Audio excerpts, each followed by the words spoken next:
wa mahubiri yetu. Tunamshukuru Mungu pia leo tumepata nafasi ya kujifunza maandiko, na leo tutaangalia kuhusu kwa kadri ya nguvu itendayo kazi ndani yako. Kwa kadri ya nguvu itendayo kazi ndani yako.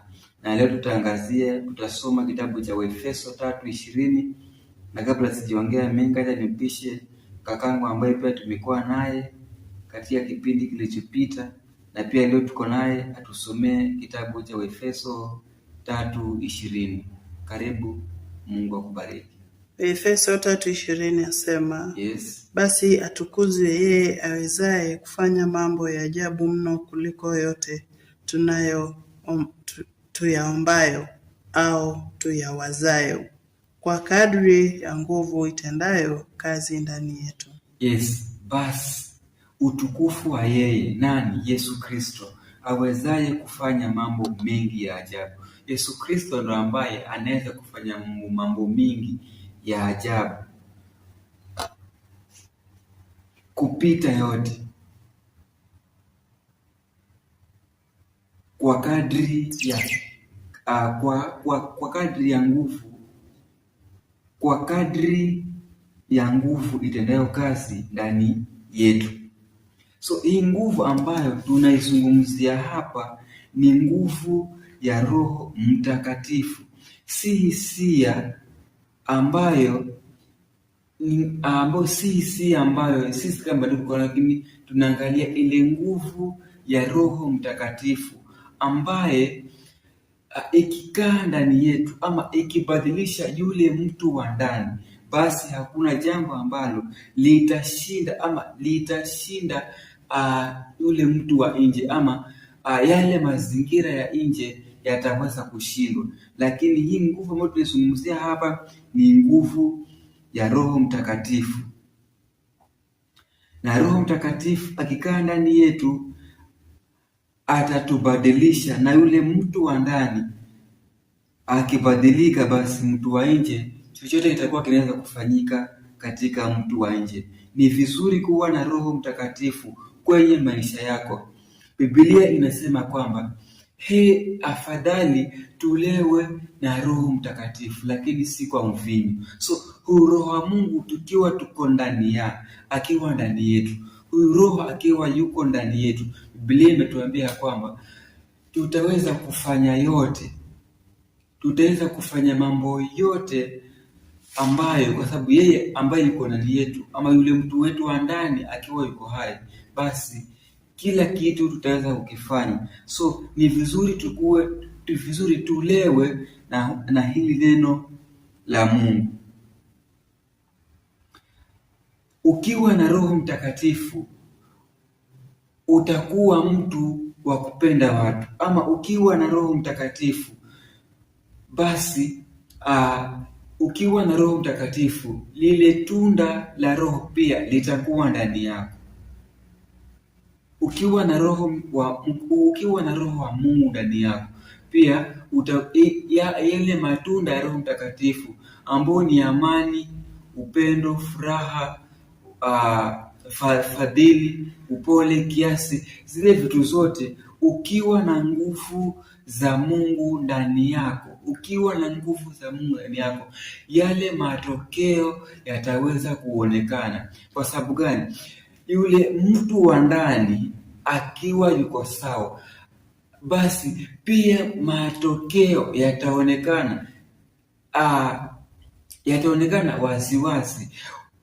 Roho wa ndani akiwa sawa, ukiwa na upendo, basi pia huku nje tutakuona uko na upendo. Mtu wa ndani akiwa yuko na amani, pia tutaona yale matendo yako ambayo unayafanya kimwili tutakuwa tunajua huyu mtu yuko na amani. Kwa sababu mtu wa ndani akiwa yuko na amani, akiwa yuko na furaha, akibadilishwa na akiongozwa na Roho wa Mungu, basi pia matendo yako ya nje yatakuwa yanaonyesha, ama yatakuwa yanakuonyesha venye uko. Kwa sababu gani? Ukiwa na Roho wa Mungu ndani yako, utafadhili wengine, utapenda wengine, hautakuwa na chuki moyoni.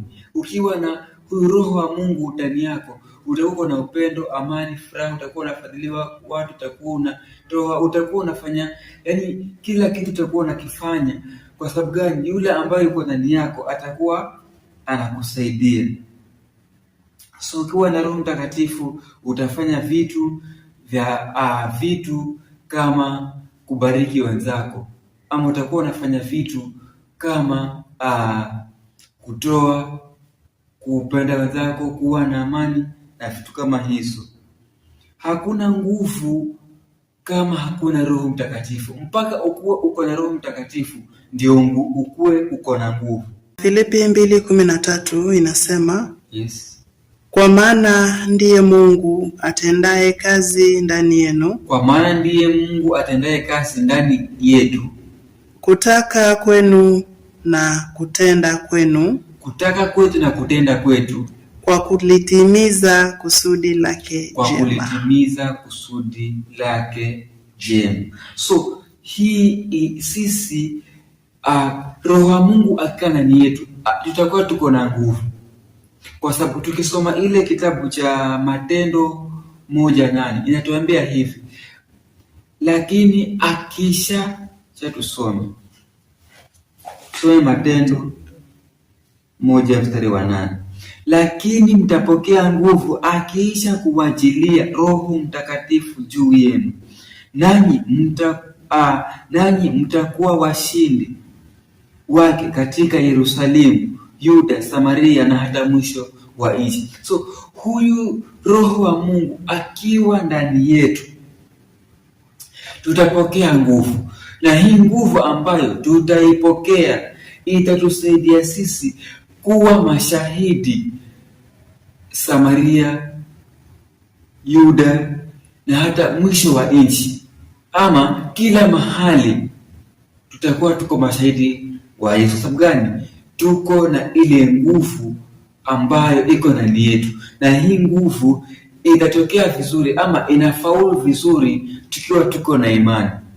Hii nguvu inafanya vizuri tukiwa tuko na imani, kwa sababu tukisoma kitabu cha Waebrania 11:1 nasema kwamba imani ni kuwa na uhakika ya mambo yasiyoonekana, ni bayana ya mambo kama tusome msomaji wetu.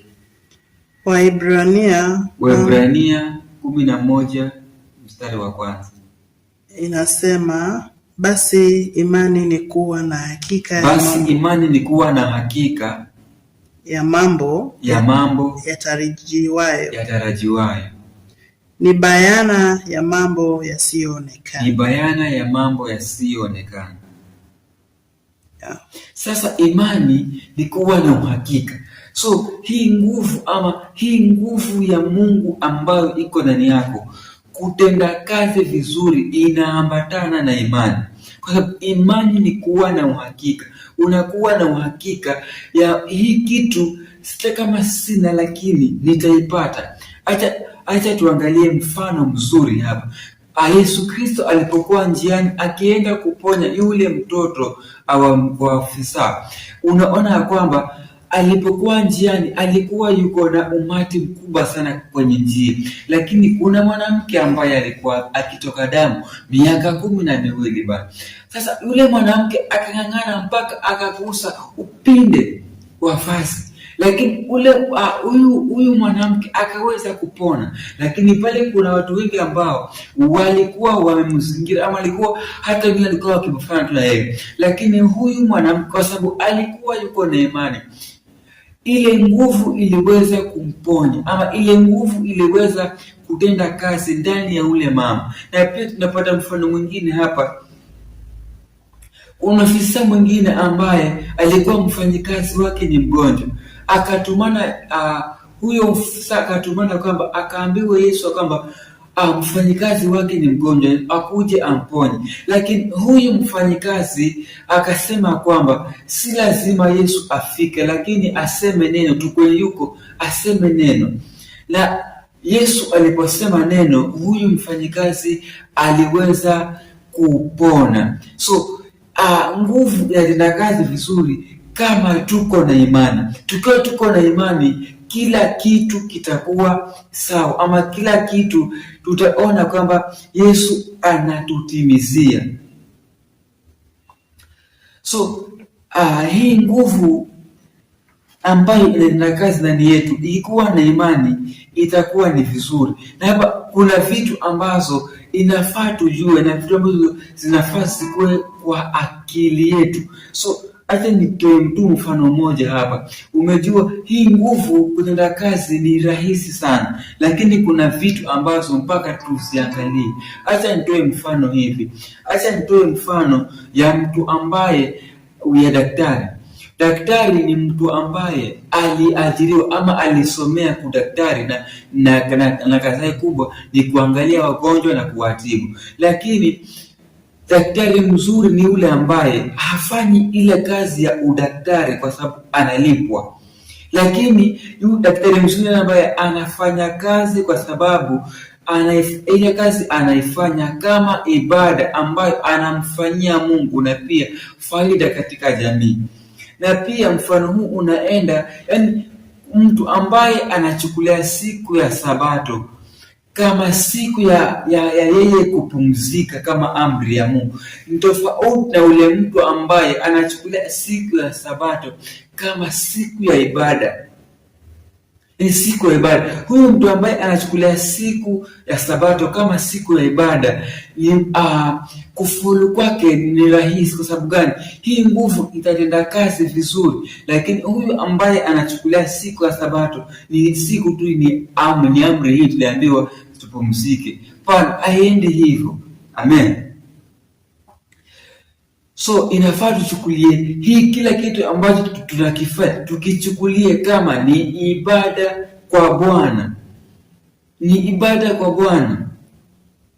Mtu ambaye anatoa sadaka na zaka, kwenye akili yake akiwa ameweka kwamba hii ni sadaka, Mungu alisema tutoe sadaka. Hata si rahisi atafaulu, lakini kufaulu kwake itofauti na yule ambaye atatoa sadaka na zaka akimaanisha kwamba, ama akimaanisha kwa roho yake ya kwamba hivi namtolea Mungu, ama anatoa kama ibada. So kila kitu ambacho tutakuwa tunakifanya tukakifanye kwa imani na tukafanye kama ibada kwa Mungu. Tusifanye vitu kwa sababu ni sheria, ama tusifanye vitu kwa sababu ni kazi.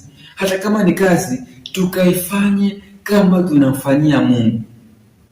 Kama ni kazi, ifanye na moyo wako wote. Kwenye akili yako ukiwa unafanya hii kazi, seti unafanya upate mshahara, lakini unafanya kama ibada kwa Bwana. Amen. Yes. So, na nimesema hii nguvu ikiwa ndani yetu, basi mtu wetu wa ndani, na mtu wetu wa ndani akiwa imara, hakuna kitu ambacho kitatushinda kimwili. Toe mfano wa Paulo na Sila. Paulo na Sila kweli walikuwa gerezani, lakini mtu wao wa ndani alikuwa yuko macho, ama Roho Mtakatifu alikuwa yuko macho. Kwa sababu Roho Mtakatifu alikuwa yuko macho, matendo yao ya kuomba yalionekana wazi. Kwa sababu yalionekana wazi, na Mungu akatenda jambo mahali pale pale. Ukiwa na furaha, si lazima utuambie uko. Si lazima ukiwa roho Mungu akiwa ndani yako, na kama uko na furaha, tunajua tu huyu uko na furaha. Venye anakaa na furaha. Smeli yake inakaa vizuri. Lakini kama hauna furaha ndani yako, unajua huyu mtu amejaa chuki, amejaa mateso. Na unajua pia mtu wa ndani hafanyi kazi, ama mtu wa ndani amelala, ama Roho Mtakatifu, hiyo nguvu ya Roho Mtakatifu haiko ndani yako. So kwa wakati huu mchache tulikuwa tunajifundisha hivyo ya kwamba shida yetu sisi kama Kristo, tunaangalia vile vitu ambazo vimetuzingira, tunaangalia changamoto ambazo tunapitia, tunaangalia yale mahitaji yetu wenyewe, hatuangalii neno linasema nini. Kama Mungu amesema ya kwamba, kama Yesu amesema ya kwamba basi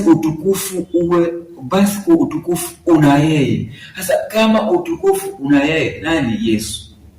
Inafaa tumwangalie yeye, na kila kazi ambayo tutaifanya tuifanye kama ibada, na pia tuifanye tukiwa tuko na imani. Paulo na Sila walikuwa, mtu wao wa ndani alikuwa imara na pia walikuwa na imani, ndio hii nguvu ikaweza kutenda kazi ndani ya maisha yao. So kila kazi ambayo tutakuwa tunaifanya tusifanye kwa sababu tunalipwa, lakini tuifanye kama ibada, na kila kitu tutakuwa tunakifanya tukifanye kwa mioyo yetu, kama mioyo imependa tukaweze kuifanya. Basi katika hii kipindi tukaweze kujua ile nguvu ambayo inatenda kazi ndani yetu, na pia tukajifundishe kufanya vitu kama ibada. Kama ni huduma ifanye kama ibada, na kama ni kazi pia tukaweze kuifanya kama ibada. Basi kufikia hapo nasema sina mengi, na Mungu azidi kukubariki wewe ambaye unazidi kutufuatilia siku baada ya siku. Mungu akubariki sana.